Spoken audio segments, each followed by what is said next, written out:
کیسے بے یارو مددگار تنہا امام علی مقام امام حسین علیہ السلام کربلا میں شہید کر دیے. یہ ہمیشہ سے سوال میرے ذہن میں اٹھتا رہا. اس سوال کا جواب اگر آپ کو تلاش کرنا ہے تو آج کے آپ غزہ کے حالات کو دیکھیں.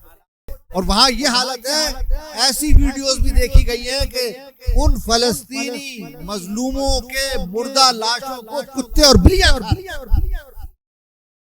یہ ویڈیوز آئی ہیں، دیکھی گئی ہیں، کتے اور بلیاں ان کی لاشوں کو نوچ کے کھا رہی ہیں. یہ مہذب تہذیب میں، اس مہذب تہذیب میں ایسا ہو رہا ہے. یہ انتہائی افسوسناک بات ہے.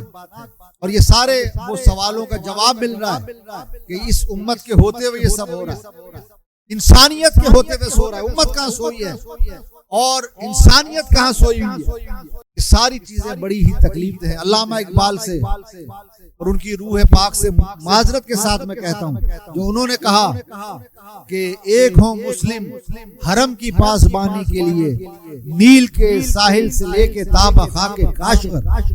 تو میں علامہ اقبال کی روح مبارکہ سے معذرت کے ساتھ یہ کہتا ہوں کہ نیل کے ساحل سے لے کر تابہ خاک کاشغر پوری امت بے ضمیر ہو چکی ہے. پوری امت کا ضمیر مردہ، پوری امت بے حس ہو چکی ہے. پوری امت مردہ ضمیر ہو چکی ہے. ان کی حمیت، ان کی غیرت سو چکی. اس ظلم کے ساتھ، اس زیادتی کے ساتھ دنیا کی خاموشی بڑی حیرت انگیز ہے. حیرت انگیز ہے. مسلم امہ کی خاموشی حیرت انگیز ہے. عرب دنیا کی خاموشی اس سے بڑھ کر حیرت انگیز ہے. اور وہ ممالک جو عالمی انسانی حقوق کے علم بردار ہیں، کسی ایک چھوٹے سے پرندے کو، کسی ایک جانور کو چوٹ لگ جائے تو انسانی حقوق کی تنظیمیں کھڑی ہو جاتی ہیں. وہ سب کہاں ہیں؟ ایسے عالم میں وہ کام جو اقوام متحدہ کو کرنا چاہیے تھا، ایسے عالم میں وہ کام جو OIC کو کرنا چاہیے تھا، ایسے عالم میں وہ کام جو عرب لیگ کو کرنا چاہیے تھا، وہ کام چند دنیا سے غیرت مند انسانی حقوق کے کارکنان نے کر کے دکھا دیا. تقریباً 40 سے لے کر 50 کے درمیان ان کے پاس کشتیاں ہیں. بڑے جہاز نہیں ہیں، بڑے شپس نہیں ہیں. چھوٹی جو موٹر سے چلنے والی، انجن سے چلنے والی کشتیاں ہوتی ہیں، ان کے پاس وہ کشتیاں ہیں. اور تقریباً 40 سے 45 کے درمیان تعداد ہے. 44 کہی جا رہی ہے کہ 44 کشتیاں ہیں.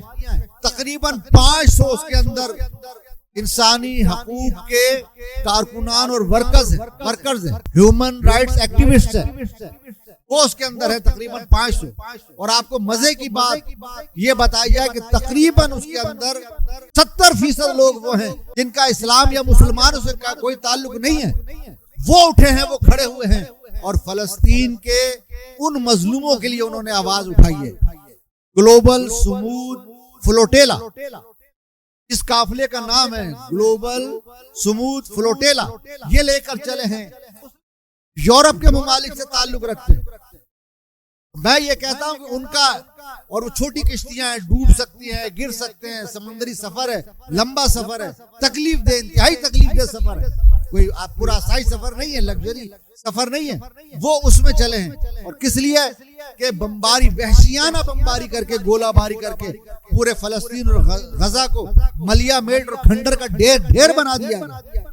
66,000 سے زیادہ لوگ، یہ اعداد و شمار اوپر نیچے ہو سکتے، ہلاک ہو چکے ہیں. لاکھوں لوگ بے گھر ہو چکے ہیں. جو بچ گئے بمباری سے، انہیں اب بھوک سے مارنے کا منصوبہ ہے. بھوک سے مارنے کا منصوبہ ہے. وہاں انہوں نے ان کو محاصرہ کر لیا ہے اور کسی قسم کی کوئی غذائی امداد اندر جانے نہیں دے. غزہ میں کسی قسم کے کھانے پینے کی غذائی امداد جانے نہیں دے رہے. یہ گلوبل سمود فلوٹیلا نے یہ کہا ہے کہ ہم غیر مسلح ہیں، ہمارے پاس کوئی ہتھیار نہیں ہے، ہمارے ساتھ کوئی فوجی نہیں ہے، کوئی ٹینک، کوئی طیارہ شکن گنے، کوئی ہتھیار نہیں ہے. ہم نہتے ہیں اور ہم صرف خوراک لے کر، ادویات لے کر وہاں جا رہے ہیں اور ہم اس محاصرے کو توڑیں گے اور وہاں یہ غذا لے کر جائیں گے. تو انہوں نے آواز بلند کی. پاکستان سے بھی گئے لوگ, سابق سینیٹر مشتاق احمد صاحب اس میں گئے, اور لوگ گئے. مسلم انہوں نے تو آواز اٹھائی, لیکن میں سلام پیش کرتا ہوں, سلوٹ کرتا ہوں ان لوگوں کو جن کا دین دھرم اسلام نہیں ہے, لیکن وہ غزہ والوں کے لیے آواز اٹھانے کے لیے نکلے. اور تاحال یہ ہے کہ ان کو وہاں پہنچنے نہیں دیا گیا ہے, ان کی کشتیوں کو روکا گیا, انہیں گرفتار کیا گیا. تو پاکستان سے ہمیشہ ایک حمیت کی اور ملی غیرت کی صدا اٹھتی رہی ہے, لیکن بڑا افسوس کہ ہمارا اجتماعی شعور مسلم امہ کا, پاکستانی قوم کا اجتماعی شعور سلب کر لیا گیا, قوت مزاحمت کو غصب کر لیا گیا.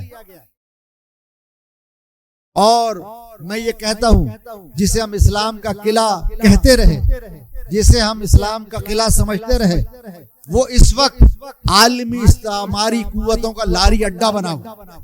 بہرحال انہوں نے وہ کام کر دیا پوری دنیا کے اندر, میں نے کہا نا, جو اقوام متحدہ نہ کر سکی, جو OIC نہ کر سکی, جو عرب لیگ نہ کر سکی, ان لوگوں نے, جس میں اکثریت نو مسلمز کی ہے, ہم ان کو سلام پیش کرتے ہیں. اللہ پاک ان کی حفاظت فرمائے اور ان کے مقاصد میں انہیں کامیابی اور کامرانی عطا فرمائے.